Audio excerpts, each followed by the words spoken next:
everyone. On today's podcast, we're going to talk with Divya Deswal, founder of the Doula Collective in India, and Neha Misra, a member of the Doula Collective, about how to support families during the transformational time of pregnancy and birth.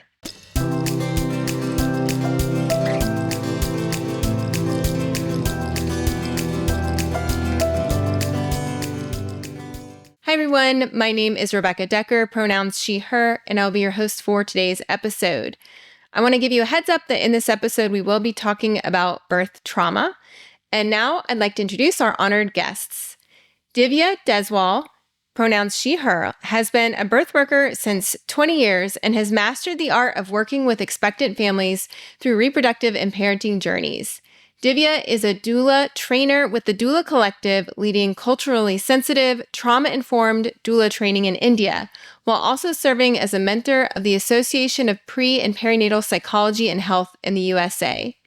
Neha Misra, pronouns she, her, is a certified Lamaze childbirth educator, certified doula, doula trainer, active mama, prenatal fitness trainer, and an evidence-based birth professional member. Throughout the journey of becoming a parent herself, Neha realized that she wanted to extend her support to expecting parents so they can approach birth with confidence and have a fulfilling, empowering, and positive birth experience.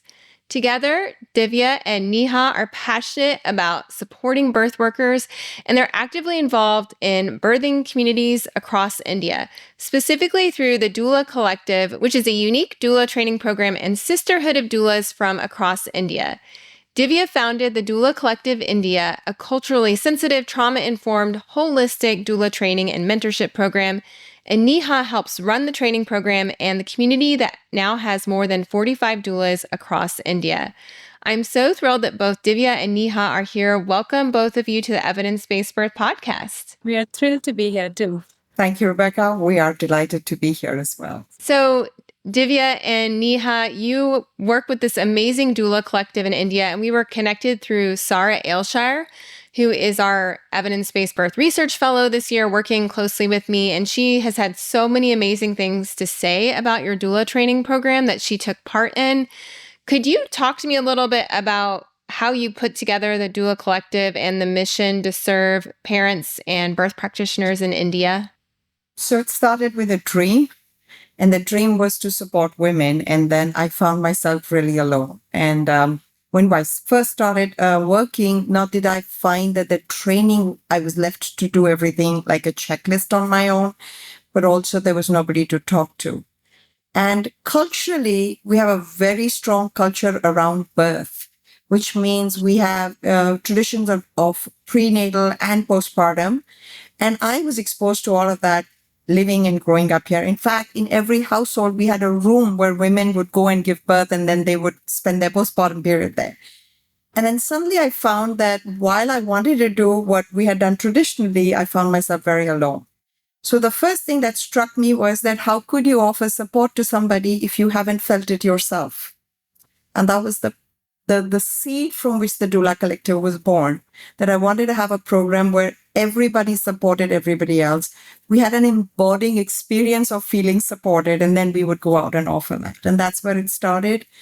And then when I was working, we found that we had many midwives who had come from the West, and they were struggling to offer good care because they couldn't match the cultural part to it. So we decided that we needed something that spoke of our culture, since we had a very strong culture on birth.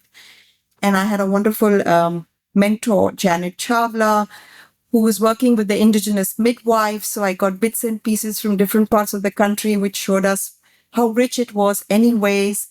And then finally, when I became a trauma therapist, I realized that it all began in and around birth with pre- and perinatal psychology. From that, the training grew. But the idea of the ethos of sisterhood came from the fact that you cannot give what you don't know or don't have. And I found the birth workers were really isolated with tiny checklists. Can I attend your class? Can I observe a birth? Can I do this? But there was no real support. And so the Doula Collective, the word came from there, that together we will grow. And when did you start the Doula Collective then? Under the banner of the Doula Collective, I started about 10 years ago. when people from Donna, Kappa would come with their checklist. Can I come to your childbirth class? Can I come and attend a birth with you? And then I put it all down together in a year-long program in 2018. Yeah, can you talk a little bit? That was one of the things that Sarah said to me that sparked my interest was, there were doula trainers from North America coming to India and trying to do these trainings, but not really understanding the culture or being part of the community. Can you talk about a little bit about like some of the stumbles or the barriers there and how different it is having your own collective, founded and led by Indian women? So typically a doula training is about 24 hours spread over 3 days. It could be 4 and 6 or 8 into 3. And I found that was a lot of information to take in. That was the number one thing. Secondly, to be told what to do, especially when we spoke about how your client should speak to the doctor. Now, that is something that you could do in the West, that you make a birth plan, you go, you give it, and that's it. But here, it's a little bit different because you pick your doctor and they pick the hospital or, where they go. So primarily, you have no say over the hospital and your doctor's God. So you can't just give them a birth plan and they say, oh, but you're not a doctor. You don't know anything. And that was creating so much conflict because the way we were wording our requests were also being met with a lot of resistance, defense, and even sometimes sarcasm. Mm-hmm. And that kind of left the woman like all alone. And one of the really early days, my experience was that when my client walked into the hospital, and she was 6 centimeters dilated, the first thing the doctor said to her, oh, why didn't you call me when it started? And her first words to her doctor in that birth were, I'm sorry. And that kind of hurt me for a very, very long time. So I just found that this idea that you're this empowered woman who's going to go and ask for her demands, it's not going to be met here. And I must say, after 20 years, we've made a little headway. Neha, would you want to kind of comment on that? Yeah, Neha, how is your approach different than how are you working with doulas and parents to, enter a system where the doctor has so much power and you still want families to have an empowering experience? Yeah. So I think I'll just add on to what Divya was saying. So I also, like many doulas, many women who wanted to be doulas in India, did not have access to an India-based doula training. And so we attended Donna, Kappa, childbirth international trainings that have happened either in India or outside. But like Divya said, and then we are trained as doulas, but then we're struggling to work with the system because the system, first of all, doesn't recognize doulas mostly. And, there is this between families and the medical systems, there's a huge hierarchy that exists in the culture. No one believes, most Indian women wouldn't want to even question their doctor. And so we found ourselves stuck there, having this theoretical knowledge and doula skills, but not knowing how to apply it. So, which is where, for me personally, when I met Divya, and I was a new doula, I was in the middle of this trying to figure it out. I learned a lot through her and I interacting, spending time together, talking about births, talking about prenatal meetings and meetings with doctors and how we negotiated our way through it and little tricks that we can use. And I found that is what actually helped me the most to be able to apply my knowledge and my skills in a more practical and realistic sense. So, which is when we realized that the training has to have that element in it. So the way the doula training, doula collective training is designed is that while there is, like all other doula trainings, there is the theory and the doula skills.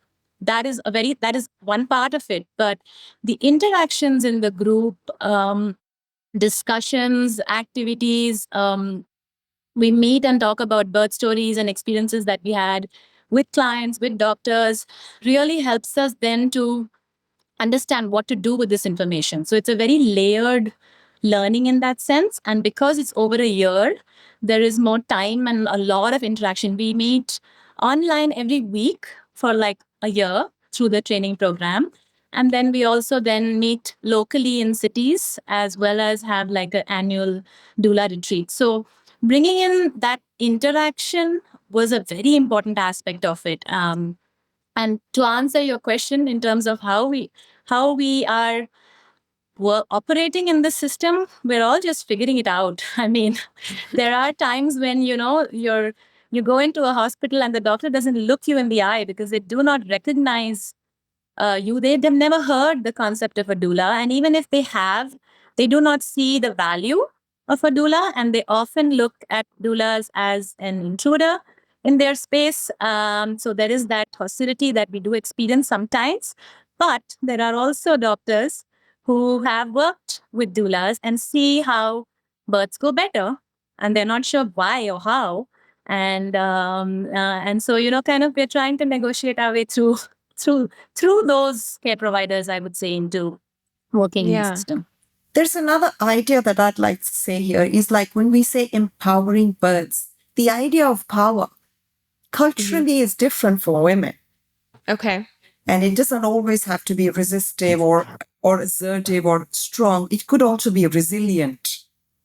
Like I might pick a couple of battles and not all of them. And then she might be fighting a battle with family who are on the doctor's side. And the way she negotiates that and gets her way is also power, Rebecca. It isn't always a clear stand on power. And then she smiles in the end and says, well, what was important for me, I got that. And I did it. And even that is power for us. So it's not always one face of power. Right. It's not about winning some big Every battle. Yeah. Right. And I love how you talked about how you changed the training from 3 days or 24 hours to a year. Can you talk a little bit more about, what goes into that? The training, how many doulas are doing the training each year, and what are some of the other things they're learning with you? What we did is that we picked up every topic that we wanted to talk of, and we used to do a live class. And then over the 5 years, we found that we were repeating ourselves far too many times. So we kind of made small videos that they could watch like a pre-read every week. And when they come in, we talk about key elements. Say, for example, we talk about birth in alternate positions. And then we have everybody get up and move and say, okay, would you need to have a birth like this? Where would you think you would be? How would you bring it about? So we bring in elements of practicality, and then some of them are still attending births, or they are childbirth educators, or they're yoga teachers, and their clients are going to births. So they bring in their own experiences. And we found that this interactive, practical approach is quite interesting, not just for our students, but also for us, because each time people bring in a different point of view. So that's how we do it. And then we have 24 hours of training actually in our foundation course, but it's over 24 weeks rather than 3 days. So we put in the same hours. And then we have a seminar too, which is more about a mind-body connect. So that even if the baby's in the right position and you've done all the exercises and you've got a sympathetic doctor, what happens if the baby, if you're feeling fearful or you're bringing up something, or when is the time that we are offering this information? Because the mother's brain is also changing. So we know that there are different times they're receptive.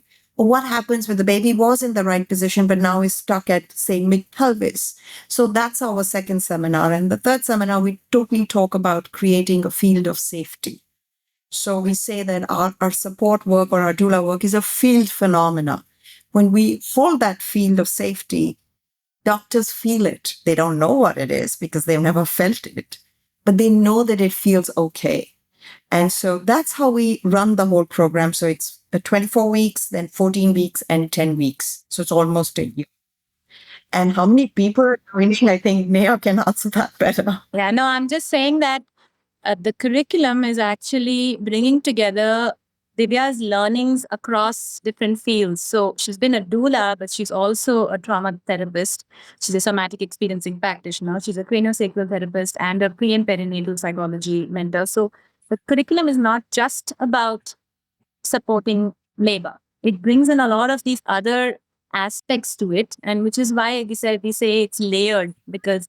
And the way I like to describe seminar 1, 2, and 3 is that seminar 1 is the hands-on skills. Seminar 2 is the heart, because we're going a little deeper and looking at how the subconscious works and how that affects the way birth goes. And the third seminar is the soul, because that's really about trauma-informed care and, not about the birth, but about the experience of birth for the mother and baby. So that's kind of the way the curriculum is designed. In terms of the numbers, like Divya said, the formal program started in 2018, and I had joined her first batch, and the first batch was around 5 or 6 of us. And gradually that's increased to maybe about 7 or 8. One batch had 10. So we have about 45 doulas who are either graduates or completing their course. But I think that the important thing also is that the training program is just one part of the Doula Collective. There is a lot that we are doing outside of the training program as community programs. So there is monthly webinars, which is continuous education. There is we have a movie club. So we put up a birth film every now and then, which we watch and then we review. We bring in guests to speak to the community. We have a very wonderful, which we started about a year and a half back, a postpartum support group for mothers, which we offer as there's no cost to it. So it's a space, a weekly postpartum support meeting, a listening circle that we offer to our clients and anyone who wants to join. We have the retreat. So all of that is an equally important aspect of the training program because that's where multiple opportunities for us to come together and engage. I love how you're continuing to support the trainees then as they go out into the community and start working. And it seems like that would be really important to help prevent burnout from secondary trauma. And I love your discussion of the physical skills, the heart, and then the soul. And before we get started, Divya, you said the placenta print behind you, which you can see on the YouTube video, was from a difficult birth. So do you find that the difficult births are more related to like the physical or to fear or to the system? I'd say all three. All three. So, Yeah. of course, we have a lifestyle, but though people are very conscious that they go for prenatal yoga, but it's what they do in the rest of the day also matters. And then there are two aspects to the mind. One is just the pure fear of labor and birth, how it has become, the pain, is baby okay, it's a precious baby, but also the burden of expectation of achieving natural birth. That's a huge roadblock. Like people think that they've like a good management company, they've lined up a good doctor, a doula, a water birth, etc. Now things are going to happen, but they're going to happen through you. And very little, I find that when people concentrate so much on planning it out, they're actually escaping the reality that's going to come into my body. And that can be this placenta represents that. So the perfectionism can be a stumbling block. Yes. And then, of course, the system. So I've had the good fortune of actually being in Delhi, which is not the most friendly state to be in for birth, but I've made some excellent network with hospitals, doctors, and most of my clients do get or used to get, or anybody who works now in Delhi, if they go to these doctors and there's a panel of them, they do get most of their birth plans saying, okay, yeah, that's not a problem, that's not a problem, that's not a problem. But it's their own expectations or performance. Can I say that? The anxiety of performance and achieving that also holds women back.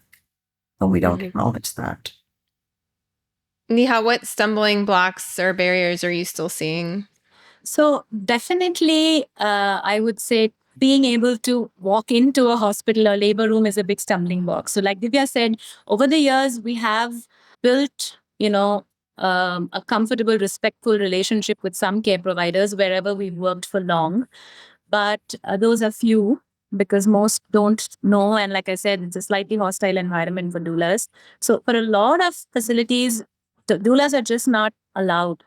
So that's definitely a big barrier. I would say that's one of the biggest because mothers are looking for support. They may not know the word doula and they're just learning about it in India, but mothers are looking for someone to support them. But they're also tend to be more compliant with the doctor and the system. So if there isn't a collaboration between the support team and the system, then that becomes a big challenge for sure.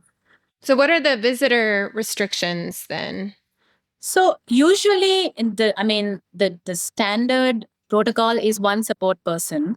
And that should be the choice of the mother. But in some hospitals, if they know you're a doula, they may not allow you because you're not a family member. So, family member is allowed and not a professional support person. That's there in some places. But I mean, there is no every city is different. Every facility is different. Smaller hospitals are actually more supportive. They don't have rigid protocols, but large corporate hospitals have more rigid protocols. So varies a lot. And I think mainly the fact that unlike in the West, the concept of a childbirth educator and doula is a little more popular, and doctors do understand the benefits of a good birth class and having labor support. That isn't really so in India yet. In small pockets, yes, but largely it is the doctor who is the care provider, and they do not see the value of anyone else playing a role to support the family. Mm-hmm. And I've seen that here in the US too, not always to that extent, but 10 years ago when I had started doing this work, I still saw people say, and still today, why do you need to take a birth class? You have a doctor. That kind of, you don't need to know anything because I'll take care of you. Which is why I think we believe strongly that the change will be driven by families, by women seeking support. So most of us work as independent doulas and work directly with families. And change there is slower, but that's the way we believe. Rather than we haven't really had any sort of effort to reach out directly to doctors as a community. We've spoken about it a few times, but it's not something that we are as drawn to as working with families today. India is not just one India. So there is a large population of this country who actually don't even go to a doctor. They don't need a birth class. They don't need a doctor. They just in tune with their bodies. They don't have a choice to be out of tune with their bodies. Mm-hmm. Of course, they have other issues, but do we really need a class? Well, the answer can vary from person to person. Right. From culture to culture, depending on how much knowledge they carry. Yes. So what are some of the basic statistics of India? Like, is home birth legal, or are they trying to discourage it? And what are some of the other data you've been collecting about your doula work and other trends across India? I think in terms of India level data, there is some basic data that the government surveys publish. And home birth, while that was the way everyone gave birth till just 2 generations back, most of our grandparents were definitely largely born at home. It was almost, I think, 90% or so until 2 generations back. It's drastically reduced because of an effort by the government to institutionalize birth. And so home birth statistics now, if I'm not mistaken, are somewhere around 10% or so, but only in rural areas where they do not have access to a hospital. In cities, we hardly hear of people giving birth at home. Maybe just people who chose to give birth at home because they did not want to go to a hospital, but very, very less. So it's pretty much institutionalized. In terms of our statistics as doulas, there is actually nobody gathering that information. We have decided that we want to do that. So amongst all the doulas in the Doula Collective, we have created a template where we will all punch in basic details of the births that we were at, so that in a few years we will have some sizable data to work with. I mean, personally, I have been capturing my data, and I have to say I've been inspired by EVB because I've been following evidence-based birth since I started as a birth worker. So I felt it's good to always capture data, and then I don't know where it will be used. And that's what we're trying to do as a doula community. But there isn't any data on doulas, on even childbirth educators. In fact, most of the evidence we use is also from Western global research, not India specific. I was thinking what you were saying earlier about India being so large and having so many regions, with a population of 1.4 billion people. Are you pretty sure? Do you know how many doulas there are? I know you said you've trained about 45. Are we talking about less than 100 for the whole country? Also, the word doula is a Western word. It's a new Yes. word for India, but that doesn't mean that women haven't been doing that work. I think in communities, women have played that role of a doula, not knowing what it means. We have what are called as DIs, which are traditional midwives. So they're not medically, clinically trained midwives, but they are traditional midwives who I think basically play doula support, and they support as doulas. So that's and they're not called doulas, but that doesn't mean there are only 45 doulas in India. There are Right. definitely many more. Yeah, I think that's really important to remember. But then also the institutionalization of birth, not allowing visitors, means that when the people in the communities who have traditionally done that role can't accompany people during labor.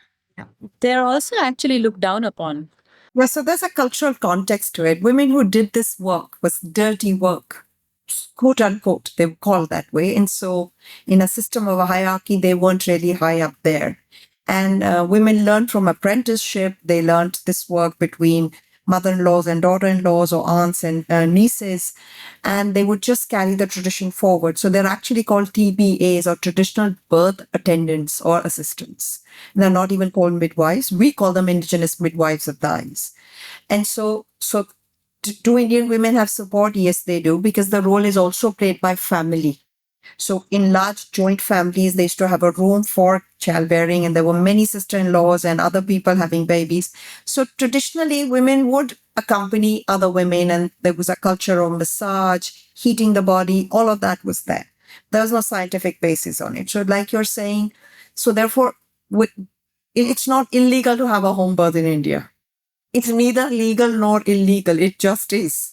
You're having a baby, and people are having a baby everywhere. So there, it's not illegal. In fact, when we fill up our forms for the name of the baby and to register the birth, we have a clear option of saying, was the baby born at home? So the government recognizes that babies are born at home. They're trying to institutionalize birth because we have a high mortality rate, and that is because of anemia, that is because of malnutrition, that is because of sanitation. There's so many reasons for it, poverty, but it's not illegal to have a baby, at home or in the hospital or wherever else, or tiny, what we call our maternity homes. You can have a baby anywhere you want. It's not illegal. So it's unlike the US, where you have to have it under the purview of the law to be attended by a caregiver. If you choose to have your baby without a caregiver, it's not against the law, because that's how women have always given birth here. So that's one of the aspects you must understand. So, but women in urban area, when they decide to have a baby at home, they cannot do it because they don't have a care provider. There is no midwife or trained midwife, and they have been educated enough to have fear of not having a care provider there. Whereas on the other side, the rural and the poverty stricken have always given birth with the DIs. So they feel safe in that arrangement. So that it's really complex and, like I said, nuanced to give birth in India, but it's not illegal. And most of the data the government of India collects is only about mortality. We're just trying to save people who are living at the edge of survival. So a birth experience is really not high on the list of what we want to give to the women. Let's just save the women from dying and the babies from dying. Mm-hmm. And recently we passed a law that every woman is entitled to a companion. So they can't make them birth alone. They don't give birth alone. So we recognize that women giving birth alone is more afraid, or it's difficult outcomes, a companion. But what we've done is that we've taken the letter of the law, that one companion. They say at least one companion means more than one, because that was tradition. But now hospitals are putting a blanket no to more than one. So the women are saying, do I need my mother there? Do I get somebody who knows what they're doing? Do I get my husband there? Depending on where they're at, they want that one person, but that one person cannot do all the roles. Right. So that's a bit of a confusion as well. Mm-hmm. And who are most people, what is the trend to who you choose as your companion for the one person you get? For most urban people, it's their husband. They want their husbands there. Okay. Even if they're terrified. And that's when education really helps, because it allows the man to ask their questions, know what they need to do, etc. Some women, more traditional outlook, would say, I want my mother there. Some would say, I don't want my mother there because she's going to make me afraid. There are also a lot of women who still labor alone because in a lot of hospitals, while they may be allowed, the companion may not be encouraged to be there. So a lot of women do labor alone, and so it's only in cities where there's more awareness and people want their partners inside that it's changing, but it's not widespread. There's a few other pieces of information that are captured now, which is the C-section rates. And that's been good to look at because you do clearly see it rising and definitely rising much faster in urban private hospitals. So I feel that's a good benchmark to look at when we're looking at doula data. How do our births compare with the general urban private hospital births, at least in terms of C-section, because that's the one thing that's being captured. And they do also capture breastfeeding rates, initiation of breastfeeding, continued breastfeeding. So that's another thing to look at because breastfeeding rates also have reduced. And especially in India, India's had only exclusive breastfeeding for the longest time until formula did come in and then it changed. I'm thinking back to what you said earlier about just some of the ways you practice in a culturally informed, trauma informed way. What are some other strategies or practices you use as doulas to help your clients achieve, a healthier, more positive pregnancy and birth? So one of the things that we do is we do family meetings because family is usually not just the husband, but there could be a mother-in-law. There could be a mother. And like Neha said, it's only in the last 2 generations that we started to go into hospitals. Like my mother was born at home, but I was born in a hospital and she was in a hospital all alone. So there is a bit of a fear in the parents of the parents to be, which is the grandparents of the child. And so one of the things we do is that we do speak to families and we make time to say, okay, I know that we're all invested in this baby. Tell us what your concerns are. And we also encourage to bring in tradition and decode the science and then say, okay, this is great. And this is how it translates. So when we meet the older generation where they are and we appreciate, tradition, not all of it, but some pieces which are valuable, we appreciate it and we bring it to the next generation. We kind of win them over. In fact, I find it really fascinating how a lot of the good birth practices that are evidence-based now from the studies talk about it are there in traditional practices. And, the Lama's healthy birth practices were default followed. Labor starting on its own, movement in labor, birthing in the position of your choice, having companions, other women with you in birthing, keeping the baby with you. No one needs to tell you culturally that these things are required. So kind of, I think in the manner in which we offer information helps. So you're bringing in what research and science is explaining now, but what you're saying is this is no different from what seems to be right to you. So then it makes more sense. It's not an external idea that's coming in and telling you to change what you need to do. It's actually just taking you back to what you instinctively already know is right for you and how women in your family have been birthing for years. So the moment that connection is made, that information makes a lot more sense. And I think, like Divya said earlier, the other very important aspect is the sensitivity that a lot of Indian women find safety in just kind of not shaking things up too much and going with the flow. So working individually with each client to see where they are at on that. There are some who are, ready to take it all on, whether it's family or the doctor. And there are many who may choose not to, but if they know what they're choosing, then they're more comfortable with their choices. So that kind of individualization of support is something that we find is really important. And I also wanted to add with care providers, I find the doctors are really, they're gods with a small g, I think. They think that they are. So as a practice, I would go and meet them. I would introduce myself, give them a bit of an ego boost.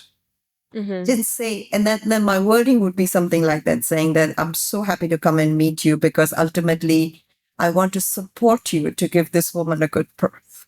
So now I'm supporting the doctor's vision as well.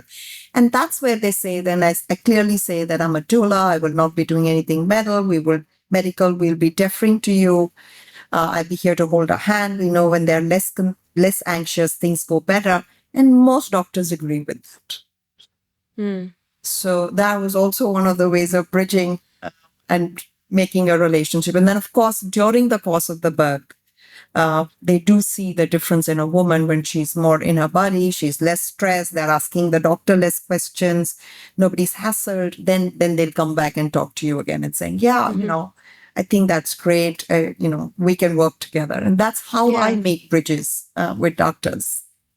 Divya, I know you have a really wonderful presence, and I can see you having that confidence to go talk with doctors. How do you even get that first meeting, though, where you can introduce yourself and say what you do and give them your little speech?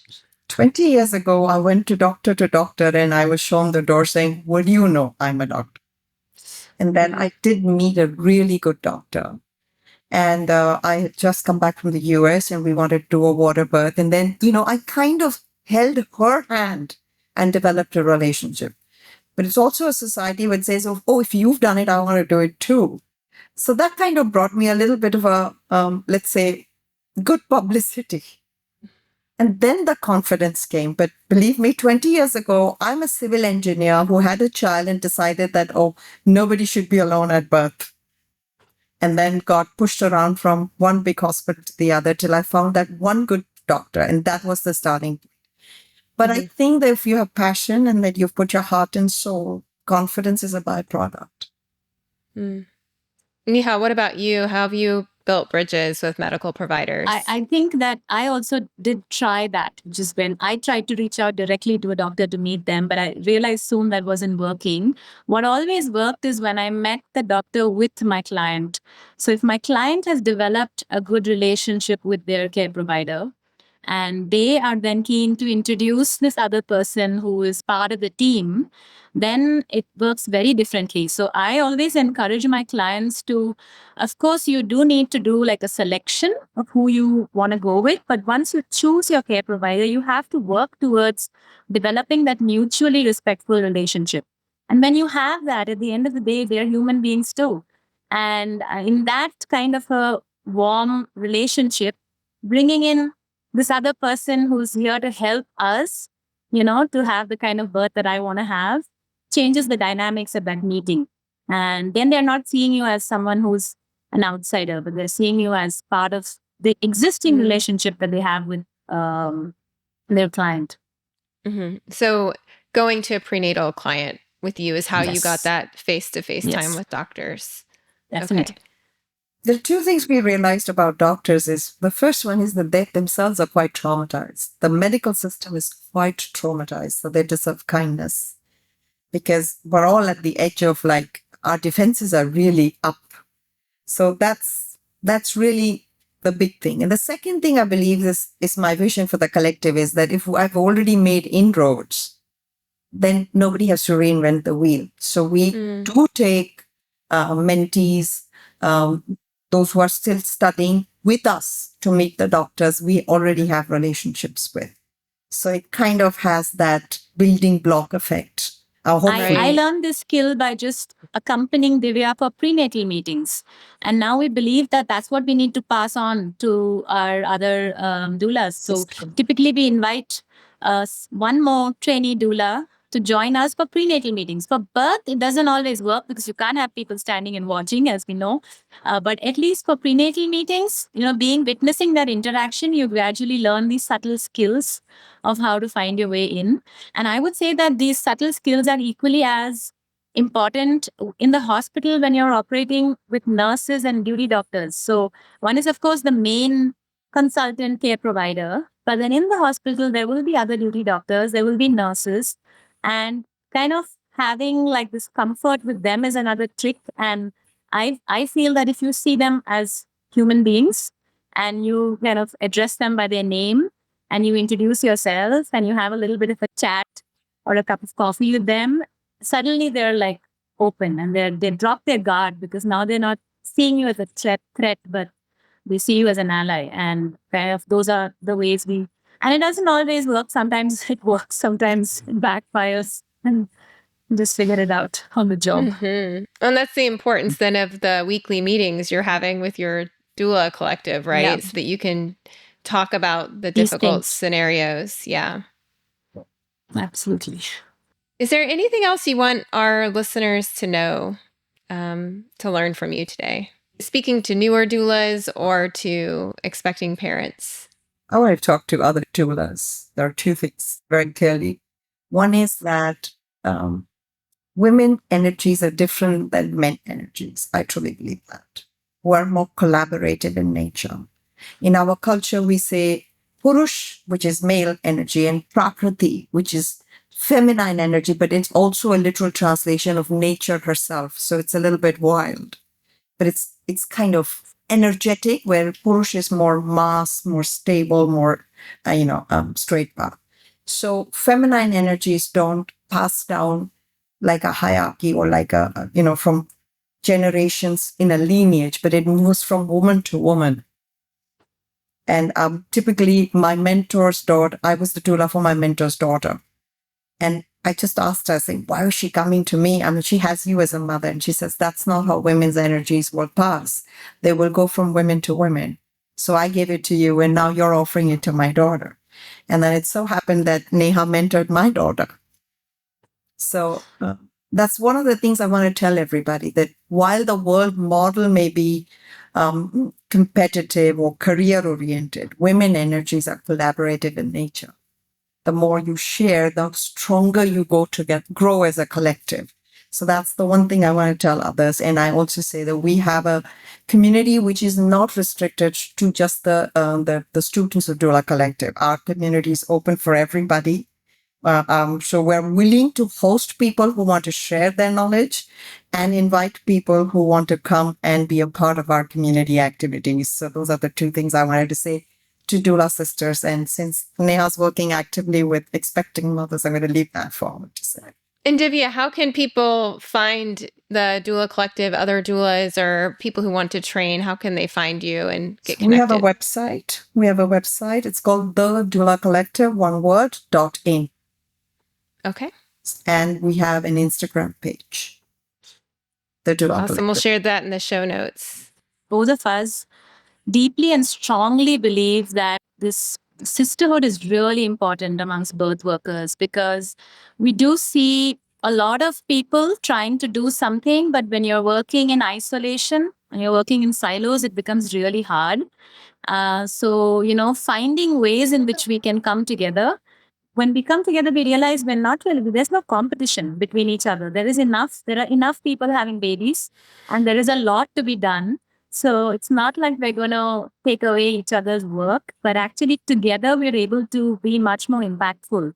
And how to collaborate is something we are figuring out as we go along. But the intention is very, very strong, that, it's not just about the skills and the training, but the community aspect of it is really, really important. And that's how we'll be able to reach out to more people through this collaboration. Well, Neha and Divya, thank you so much for coming on the podcast and sharing your wisdom with other doulas and parents and birth workers from around the world. We appreciate all the work you're doing. And I want to encourage everyone to go to the doulacollective.in, check out their work. You can also follow them on Instagram, same username, the doulacollective.in on Instagram. And we just appreciate you coming here and taking time in your evening, my morning, from opposite sides of the world. And I appreciate you both. We do appreciate the work you've been doing. You're a great inspiration. We're absolutely thrilled to be here. It's like one of those moments for us, for sure. And I have to mention thanks to Sarah. Sarah was part of our is part of our community and the training. And it was so wonderful learning from her and including her in our sisterhood. And now she works with evidence-based birth. And we were so thrilled to hear that. So definitely thanks to her too. Yes. And she has talked many times about you both and the work that the whole collective is doing. And it's just so impressive and exciting to see the impact you're making on families and birth workers there. So Thank you so both. much. Having your acknowledgement means a lot to us. To us, yes, indeed. Thank you so much. Today's podcast was brought to you by the signature articles at Evidence-Based Birth. Did you know that we have more than 20 peer-reviewed articles summarizing the evidence on childbirth topics available for free at evidencebased.com? It takes 6 to 9 months on average for our research team to write an article from start to finish, and we then make those articles freely available to the public on our blog. Check out our topics ranging from advanced maternal age to circumcision, due dates, big babies, Pitocin, vitamin K, and more. Our mission is to get research evidence on childbirth into the hands of families and communities around the world. Just go to evidencebased.com, click on blog, and click on the filter to look at just the EBB signature articles.